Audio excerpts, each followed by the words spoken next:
Hello friends, good morning. നമ്മുടെ Kerala TV സീരിയലിലേക്ക് എല്ലാവർക്കും സ്വാഗതം. അങ്ങനെ തറവാട് വെട്ടിമുറിക്കാൻ പോവുകയാണെന്നുള്ള ആ ഒരു സത്യം അറിഞ്ഞ് ആദർശ് ഞെട്ടി. ജലജയാണെങ്കിൽ ഭയങ്കര സന്തോഷത്തിൽ ഇങ്ങനെ നിൽക്കുക, എല്ലാം ഇപ്പൊ തന്റെ കൈപ്പിടിയിലാകും എന്ന് വിചാരിച്ച്. പക്ഷേ എല്ലാവരെയും ഞെട്ടിച്ചുകൊണ്ട് ആ എഴുതി വെച്ചിരുന്ന വിൽപത്രം എടുത്ത് നമ്മുടെ ആദർശ് അതങ്ങ് വലിച്ചു കീറി കളഞ്ഞു. ഇത് കണ്ടപ്പോഴേക്കും അവരൊക്കെ ഞെട്ടി. പക്ഷെ നയനയ്ക്ക് മാത്രം സന്തോഷമായി. ഇതെല്ലാം ഇങ്ങനെ എല്ലാവർക്കും ഉള്ളതായിട്ട് എഴുതി വിഹിതം വെച്ച് കൊടുത്ത് ഇവിടെയുള്ളവരെല്ലാവരും പിരിഞ്ഞു പോകേണ്ടതായ ഒരു ആവശ്യമില്ലെന്നും ഈ കുടുംബത്തിൽ തന്നെ താമസിച്ചാൽ മതിയെന്നുള്ള കാര്യവും ആദർശ് പറയുക. ഇതിപ്പോ എല്ലാവർക്കും വീതിച്ചു കൊടുക്കാൻ ഞാൻ സമ്മതിക്കില്ല എന്നും ആദർശ് പറഞ്ഞു. ഇത് കേട്ടപ്പോഴത്തേക്കും ജലജയ്ക്ക് ഭയങ്കര കലിപ്പ്. ജലജയാണെന്നുണ്ടെങ്കിൽ കലിപ്പ് കാരണം ഒരു രക്ഷയില്ലാതെ ആദർശിനെ 100 പ്രാക്കും ആ നേരം കൊണ്ട് പ്രാഗി തീർത്തു.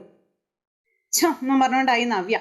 മുത്തശ്ശനെയും മുത്തശ്ശിയും വിട്ട് ഞാൻ എങ്ങും പോകത്തുമില്ലെന്നുള്ള കാര്യം ആദർശം പറഞ്ഞു. അപ്പോഴേക്കും നയനയ്ക്ക് സന്തോഷമായി. നിങ്ങൾ എവിടെയാണോ അവിടെ തന്നെ ഞാനും കാണുമെന്നാണ് ആദർശ് പറഞ്ഞത്. അപ്പോൾ അത് തന്നെയാണ് ഞങ്ങളുടെയും തീരുമാനമെന്ന് ദേവയാനിയും പറഞ്ഞു. അത് തന്നെയാണ് എന്റെയും ആഗ്രഹമെന്ന് മുത്തശ്ശിയും പറഞ്ഞു. ഓ, അവൻ വന്നിരിക്കുന്നൊരു ആദർശവാൻ, എല്ലാം തോലച്ച് കളഞ്ഞു ദുഷ്ടൻ എന്നും പറഞ്ഞുകൊണ്ട് ജലജ ഇങ്ങനെ അവിടെ നിൽക്കുക. സത്യവാൻ, ഇവൻ ഒരിക്കലും ഗുണം പിടിക്കില്ല എന്നൊക്കെ പറഞ്ഞു. അങ്ങനെ അച്ഛന്റെയും അമ്മയുടെയും കടമയെന്ന് പറയുന്നത് ഞങ്ങളോടൊപ്പം സന്തോഷമായി ജീവിക്കുക എന്നുള്ളതാണെന്നും ഇപ്പോ അച്ഛന്റെ ആരോഗ്യമാണ് ശ്രദ്ധിക്കേണ്ടതെന്നൊക്കെ ജയം പറയൂ കേട്ടോ. അപ്പോ ഒരുപാട് ശ്രദ്ധിച്ചാൽ പഴക്കം വന്ന ഈ രോഗം മാറുമോ എന്ന് മുത്തശ്ശൻ ചോദിച്ചപ്പോൾ മാറിയാലും മാറിയില്ലെങ്കിലും ശരി, ആദർശ് പറഞ്ഞത് തന്നെയാണ് ഞങ്ങൾക്കും പറയാനുള്ളതെന്ന് ദേവയാനി പറഞ്ഞു. ഒരു കാരണവശാലും അച്ഛനെ വിട്ട് ഞങ്ങൾ ആരും എങ്ങോട്ടും പോകില്ല എന്ന്.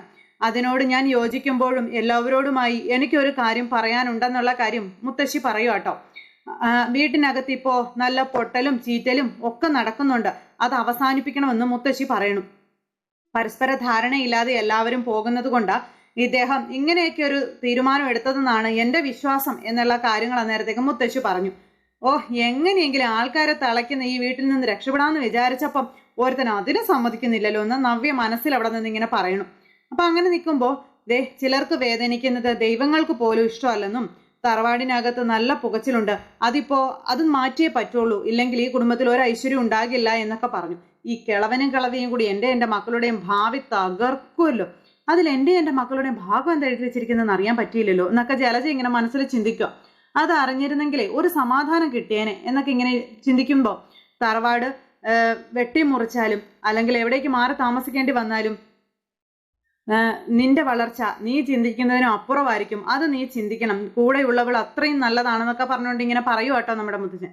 കൂടെയുള്ളയാളെ വേദനിപ്പിക്കാതെ അയാളുടെ കണ്ണുനീര് കാണാതെ മുന്നോട്ട് പോകാനാണ് നോക്കേണ്ടതെന്നുള്ള കാര്യവും മുത്തച്ഛൻ പറയണം. അത് ആരാണെന്ന് ഇനി ഞാൻ നിന്നോട് പറയേണ്ട കാര്യമില്ലല്ലോ എന്നും പറഞ്ഞു. അങ്ങനെ നയനയെ കുറിച്ചുള്ള കാര്യങ്ങൾ വീണ്ടും വീണ്ടും മുത്തച്ഛൻ ഇങ്ങനെ എല്ലാവരോടും പറഞ്ഞു ഇരിക്കുക. പക്ഷെ അതൊന്നും ദേവയാനിക്ക് ഇഷ്ടപ്പെടുന്നില്ല കേട്ടോ. ദേവയാനി ഇങ്ങനെ പിന്നെന്നുള്ള രീതിയിൽ ഇങ്ങനെ ഇരിക്കുന്നു. അത് കഴിഞ്ഞ് മുത്തച്ഛൻ അങ്ങ് എഴുന്നേറ്റ് പോയി. അപ്പോൾ ഏതിനും എന്തിനും ദൈവത്തിൻ്റെതായ ഒരു കയ്യൊപ്പുണ്ട്, അത് നമ്മൾ നഷ്ടപ്പെടുത്തി കളയരുത്. അതുകൊണ്ട് തന്നെ അങ്ങനെ നിനക്ക് കിട്ടിയ നിധിയെ പുറംകാലുകൊണ്ട് തട്ടുന്നത് ദൈവത്തിന് നിന്ദിക്കുന്നതും ഒരുപോലെയാണെന്നും അത് മറന്നു പോകരുതെന്നും മുത്തച്ഛൻ ആവർത്തിച്ച് പറയുന്നു. ഓ, പിന്നേന്നും പറഞ്ഞിട്ട് ദേവയാനി അവിടെ നിൽക്കുക. തൽക്കാലം നമുക്ക് ഈ ഭാഗം ഇപ്പൊ അവസാനിപ്പിക്കാൻ ബാക്കിയില്ല, താൻ പൊക്കോളാൻ പറഞ്ഞ് മുത്തച്ഛൻ അകത്തേക്ക് കയറിപ്പോയി. അങ്ങനെ എല്ലാവരും അവിടുന്ന് പിരിഞ്ഞു പോയി. മുറിയിൽ ചെന്ന് കഴിഞ്ഞ് നവ്യ ഇങ്ങനെ അതിലിങ്ങനെ നടക്കുന്ന സമയത്ത് അഭിമുറിയിലേക്ക് കയറി ചെന്നു. മുൻ കാമുകനും അവന്റെ ഡീറ്റെയിൽസ് അവളുടെ മൊബൈലിൽ കാണാതിരിക്കില്ലെന്നും പറഞ്ഞുകൊണ്ട് നവ്യ ബാത്റൂമിലേക്ക് കയറിയ സമയത്ത് അവളുടെ ഫോൺ എടുത്ത് ഇവൻ നോക്കുക. അപ്പോൾ ഇവളെല്ലാം ലോക്കിട്ട് വെച്ചിരിക്കുകയാണ്, നമ്മളെല്ലാം ഇതിനകത്ത് സൂക്ഷിച്ചു വെച്ചിട്ടുണ്ട്. അപ്പൊ പിന്നെ എല്ലാം അവളുടെ മനസ്സിലും കാണും എന്നൊക്കെ ഇങ്ങനെ പറയാം. നെറികെട്ടവള്, കൂടെ നിന്ന് കോല് വാരുന്നവളെന്നും പറഞ്ഞു അങ്ങനെയൊക്കെ ഇങ്ങനെ ചിന്തിക്കുവാട്ടെ ഈ അഭി. ഈ സമയം പിന്നെ കാണിക്കുന്നത് നമ്മുടെ ജയൻ അവിടെ ഇരുന്ന് എന്തോ പേപ്പറും കാര്യങ്ങളൊക്കെ നോക്കിക്കൊണ്ടിരിക്കുന്നു. അപ്പോൾ അങ്ങനെ നോക്കിക്കൊണ്ടിരിക്കുന്ന സമയം ബിസിനസിന്റെ കാര്യങ്ങളും അതിൽ ബിസിനസ്സിൽ കുറെ മാറ്റങ്ങൾ വന്നതൊക്കെ ഇങ്ങനെ ഭാര്യയോട് അദ്ദേഹം പറയാം. സ്വർണത്തിന്റെ വില പെട്ടെന്ന് കൂടിയത് കൊണ്ടാ ആൾക്കാർ കുറഞ്ഞതെന്നുള്ള കാര്യങ്ങളും പറഞ്ഞു. പക്ഷെ ആ വില കൂടുതൽ നമുക്ക് സഹായമായിട്ടുണ്ടെന്നുള്ള കാര്യവും ഭാര്യയോട് പറയണം. അപ്പൊ ഇവരിങ്ങനെ സംസാരിച്ചുകൊണ്ടിരിക്കുമ്പോഴേക്കും നമ്മുടെ നയനെ അങ്ങോട്ടേക്ക് പൂജാമുറിയിൽ നിന്ന് ദീപമൊക്കെ ആയിട്ട് വന്നു. അപ്പോൾ അച്ഛനെ കാണാൻ മോളെന്താ ഇപ്പൊ പൂജ ചെയ്തതെന്ന് അച്ഛൻ ചോദിച്ചപ്പോൾ മുത്തച്ഛനെ കാണാനായിട്ട് ഡോക്ടർ ഉടനെ വരുമല്ലോ, അപ്പൊ മുത്തച്ഛന് വേണ്ടി പ്രത്യേക പൂജ നടത്തിയതാണെന്നും പറഞ്ഞുകൊണ്ട് നയനെ ഇങ്ങനെ ഇവരൊക്കെ ആരതി കൊണ്ടേ കൊടുക്കണം. ഈ സമയം മനസ്സിൽ വിഷം വെച്ചുകൊണ്ട് ദൈവത്തെ വിളിക്കുന്നതാണ് എല്ലാ പ്രശ്നങ്ങൾക്കും കാരണമെന്നും പറഞ്ഞ് നയനയെ കുറ്റപ്പെടുത്തുവാണ് ഈ ജലജ. അപ്പൊ മോള് നല്ലൊരു കാര്യം ചെയ്തപ്പോ എന്തിനാ ജലജ ഇങ്ങനെയൊക്കെ സംസാരിക്കുന്നു ചോദിച്ചു. പേട്ടനൊന്ന് ആലോചിച്ച് നോക്കിയേട്ടാ, ഈ അനന്തപുരി തറവാട്ടിൽ പ്രായാധിക്യം കൊണ്ട് കാരണവന്മാർക്ക് എന്തെങ്കിലുമൊക്കെ സംഭവിക്കാറുണ്ട്. പക്ഷെ ഇങ്ങനെയുള്ള രോഗങ്ങളൊക്കെ വരാൻ തുടങ്ങിയത് ഇവിടേക്ക് 2 മരുമക്കൾ വന്ന് കയറിയതിന് ശേഷമാണെന്നും പറഞ്ഞുകൊണ്ട് ഇങ്ങനെ നയനയെ കുറ്റപ്പെടുത്തുന്നു.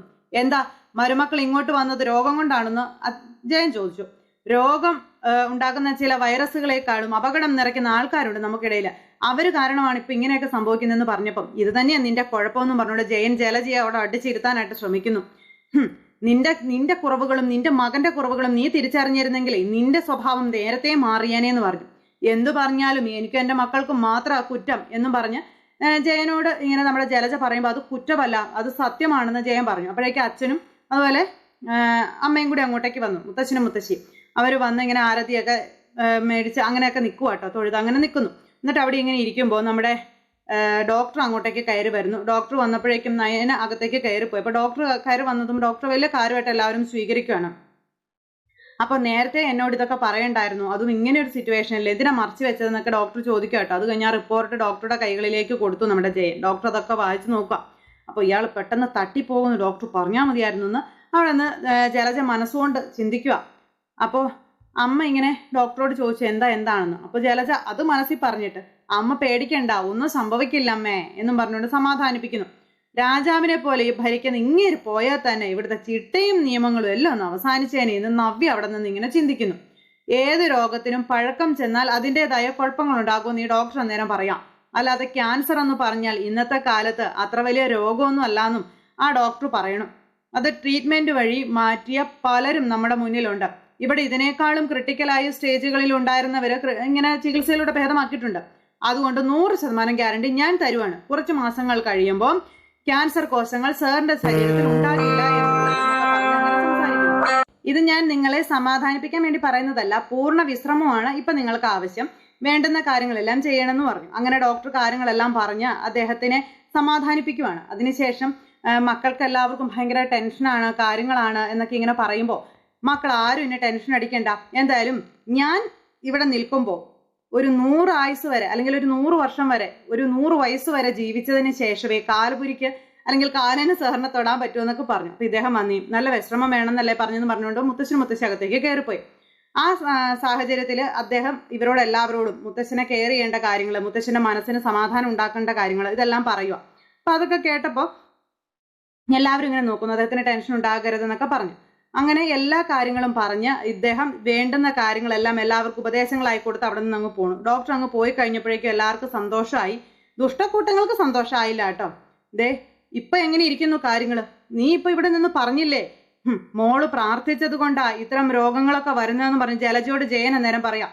ഇപ്പൊ പൂജാമുറിയിൽ കയറി ദൈവങ്ങളെ ഉണർത്തിയിട്ടാ മോള് വന്നതെന്നുള്ള കാര്യം പറഞ്ഞു. അതിന്റെ ഫലമായി ഇപ്പൊ ഇവിടെ കണ്ടതെന്നുള്ള കാര്യവും ജയൻ ഇങ്ങനെ പറയണം. അതൊന്നും ദേവയാനിക്കും ഇഷ്ടപ്പെടുന്നില്ല കേട്ടോ.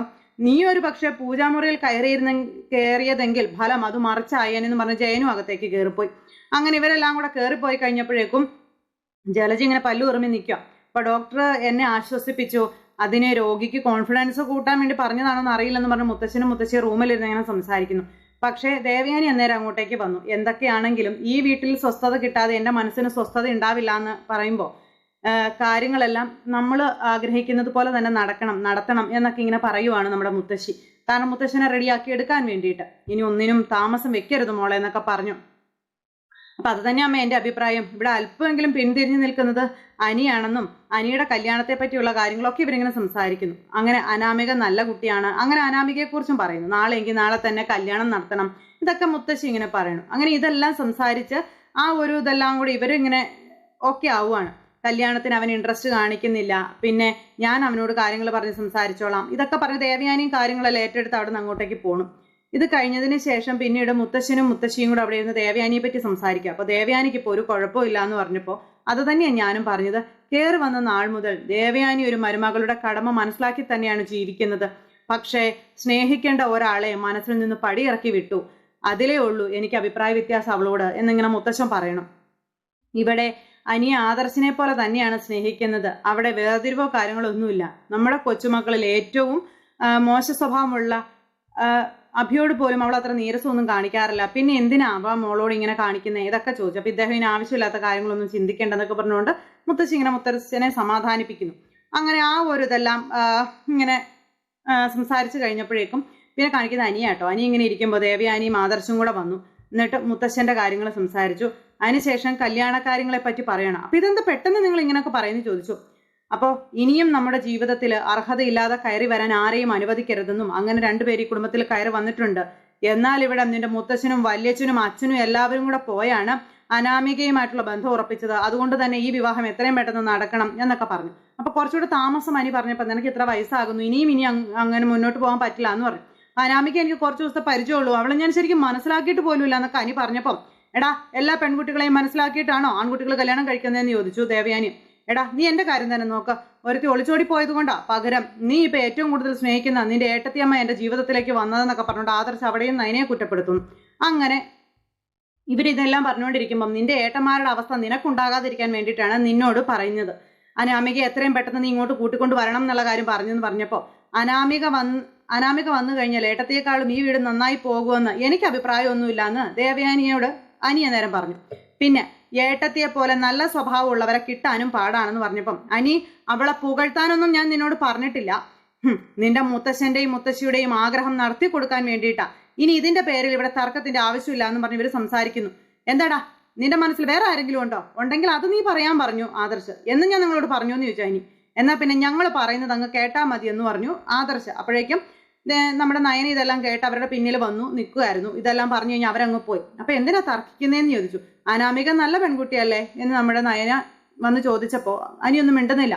പിന്നെ നിനക്ക് കല്യാണത്തിന് സമ്മതിച്ചാൽ എന്താണെന്ന് ചോദിച്ചപ്പം ഏട്ടത്തി എനിക്കിപ്പോൾ കല്യാണം വേണ്ട എന്ന് ഏട്ടത്തിയോട് ഞാൻ പറഞ്ഞല്ലേ എന്ന് ചോദിച്ചപ്പം എന്നോട് പറഞ്ഞതൊക്കെ പോട്ടെ, മുത്തശ്ശന്റെ അവസ്ഥ മനസ്സിലാക്കണ്ടേ അനി എന്ന് ചോദിച്ചപ്പോൾ കല്യാണം കഴിക്കാൻ വേണ്ടിയിട്ടൊന്നുമല്ല, ഞാൻ അവളെ കണ്ടതും അടുത്തതും ഒക്കെ. എന്റെ കവിത ആരാധിക്കുന്ന ഒരാൾ വന്നപ്പോൾ അവളോട് ചെറിയൊരു ഇഷ്ടം തോന്നി എന്നതേ ഉള്ളൂ. പക്ഷെ അവളെല്ലാം ഇടിച്ചു കയറി ഓരോന്ന് കുളമാക്കിയതാണെന്നൊക്കെ പറഞ്ഞുകൊണ്ട് അനിയെല്ലാം പറയാം. എന്നാ പിന്നെ അവളുടെ മുഖം മറക്കുന്നത് തന്നെയാണ് നല്ലതെന്ന് നയന പറഞ്ഞു. മനസ്സിന് ഇഷ്ടമല്ല എന്ന് പറഞ്ഞപ്പം ഞങ്ങൾ രണ്ടുപേരും വന്ന രീതിയൊക്കെ അറിയാലോ, ഇനി മൂന്നാമതൊരാളെ കൂടി ഇവിടെയുള്ളവർക്ക് ഇഷ്ടമില്ലാതെ വിളിച്ചു കയറ്റേണ്ടി വരരുത് എന്ന് പറഞ്ഞു. അത് ശരിക്കും പറഞ്ഞാൽ ആ പെൺകുട്ടിയോട് ചെയ്യുന്ന വലിയൊരു ദ്രോഹമായിരിക്കും എന്നും പറഞ്ഞു. അതായത് മനസ്സിൽ ആരെങ്കിലും ഉണ്ടെങ്കിൽ ആ പെൺകുട്ടിയെ മറന്നേക്കാനാണ് നമ്മുടെ നയന പറഞ്ഞത്. ഇതെല്ലാം കേട്ട അനി ആകെ തലയ്ക്ക് ഭ്രാന്ത് പിടിച്ച് നിൽക്കുമ്പം നയനയ്ക്ക് എന്തൊക്കെയോ സംശയങ്ങൾ തോന്നി ഇങ്ങനെ നിൽക്കുന്നിടത്ത് ഇന്നത്തെ നമ്മുടെ കഥ അവസാനിച്ചു. അപ്പോൾ എല്ലാവരും കാത്തിരുന്ന് കാണുമെന്ന് പ്രതീക്ഷിക്കുന്നു. എല്ലാവർക്കും നല്ലൊരു ദിവസം ആശംസിക്കുകയാണ്. എല്ലാവരുടെ സപ്പോർട്ടിനും സ്നേഹത്തിനും 1000 നന്ദി അറിയിക്കുന്നു. സൂപ്പർ ഹിറ്റ് കഥയുമായി കാണുന്നത് വരെ എല്ലാവർക്കും നന്ദി.